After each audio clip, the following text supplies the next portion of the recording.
Eto po mga bossing, meron po ako ituturo sa inyo na pwede nyo pong gawin upang sa ganon, kayo po'y higit na maka-attract ng swerte lalo na sa pera mga bossing.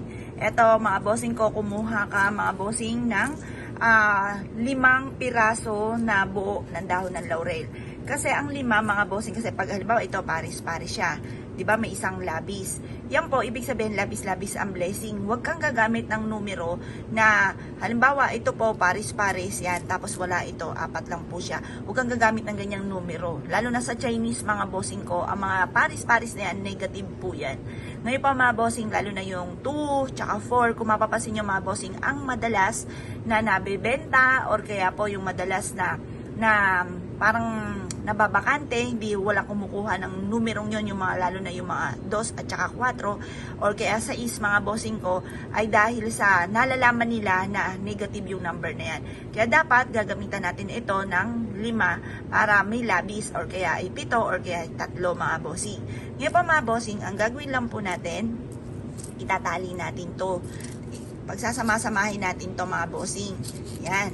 Itatali natin siya at pagkatapos kailangan nyo po ng kulay pula mga bossing ko na sinulid.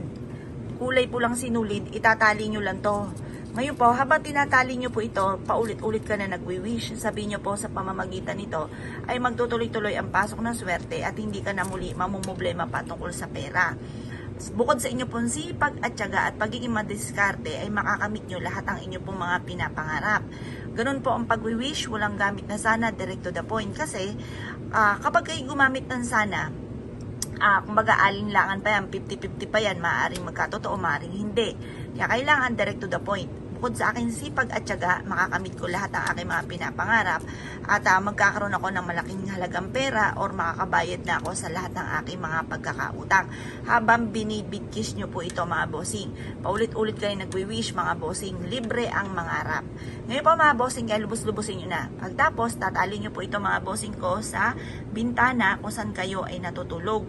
Pwede rin naman sa inyo pong main door. Kasi alam nyo po ba, ang dahon ng laurel ay isa sa mga pinakamabisang pantaboy ng mga kamalasan.